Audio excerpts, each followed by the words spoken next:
Bolton School Year 2. Well, a new year at Bolton School, and I was now in the third form.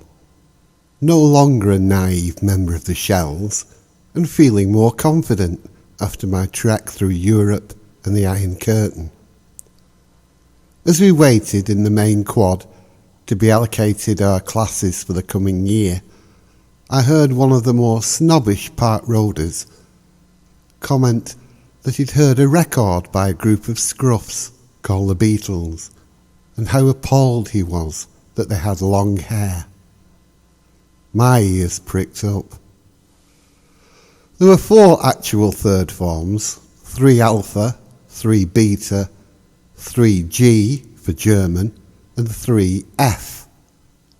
Most of the Park Roaders had been allocated places in the top 2 forms, Alpha and Beta, whilst the 3G class were mainly boys who had occupied the top positions in the end-of-year exams.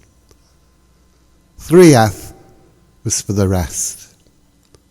Officially, the F stood for French, but it might as well have stood for fools, failures, or fuckums.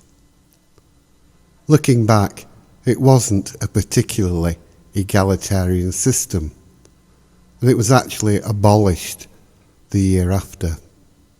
The children of the rich parents in 3 Alpha continued Latin studies, and seeing that a prerequisite of going to one of the Oxbridge colleges was an O-level in Latin, the rest of us had been precluded from such a delight on the stroke of a pen, or the rattle of a chequebook.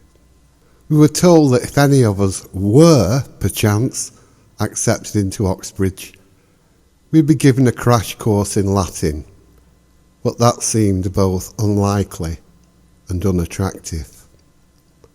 No, our fate was sealed. 3F it was. 3 fools, 3 failures, 3 fuckums. So at least we might as well try for 3 fun. And now, the first and possibly final twist. Upon moving into our new classroom, we were given our desks in alphabetical order, which produced a combination that lasted the remainder of our Bolton School experience. The whole of the middle row saw the names Hancock, Hazelwood, MacDonald, McRae, Martin, Maudsley and Merritt.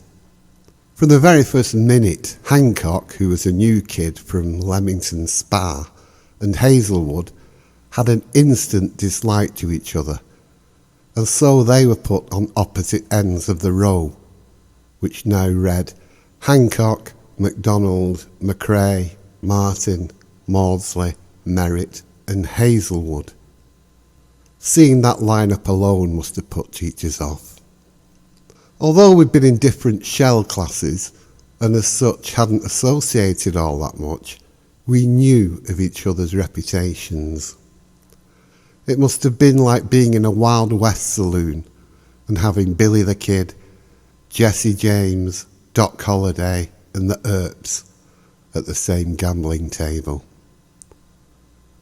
To cap it all, we had Anderson, Barker and Cunningham on the front row, and Toes, Thornley, Wickham and Whittaker covering us from behind.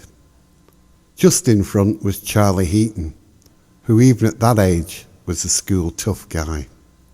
Whilst we were content with making pin trays, coat hooks and adjustable spanners in metalwork lessons, Charlie was showing distinct promise, crafting knuckle dusters, heavy rings and throwing knives. The stage was set. Our first couple of lessons were quite subdued, just getting to know each other really. But then came the catalyst in the form of the new English master. In walked a cool-looking, long-haired, for then, guy wearing a green corduroy suit, suede Chelsea boots and Buddy Holly glasses.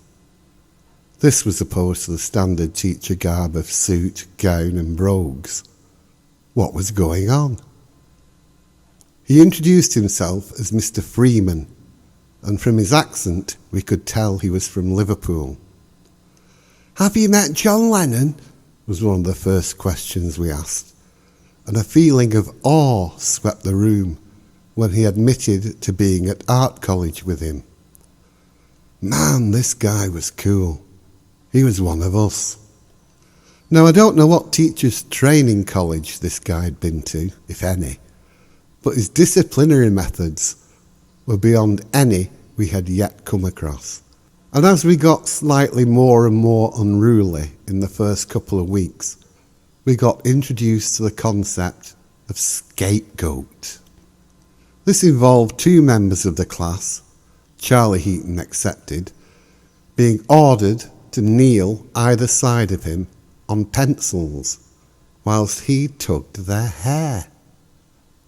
Any messing about and the kids get it. We were quite taken back by this, and for the first 10 minutes or so we behaved reasonably, actually listening as he read us some Keats. But then someone broke wind and we heard a squeal from the front. As that kid was a big pompous park roader who had somehow missed the cut into the higher classes, we all thought this was hilarious and broke into laughter and giggles, which resulted in the poor kid on the other side getting it too. We were by this time getting hysterical, and the more we guffawed, the more the scapegoat squealed. This went on till the end of the period when the bell rang. The scapegoats were released, and Mr. Freeman trundled off to his next class. This scene was enacted every week for the rest of the year and made our English class unmissable. We even volunteered for the part of scapegoat just to see what it was like. And yes, it hurt, especially kneeling on a pencil for an hour or so. Even Charlie Heaton volunteered for a go, but he could take it all right. Mr. Freeman was our favourite teacher, and he united our class. We would have loved him to teach us English for the rest of our days at school, and we were distraught to find him missing when we returned for the next year. We were told he'd just left, but rumour had it someone had grassed him up over his disciplinary methods. The last I heard, he was a very successful theatre director, but if I saw him again, I'd like to thank him for developing my love of the English language. I wonder if he remembers 3F. I bet he does.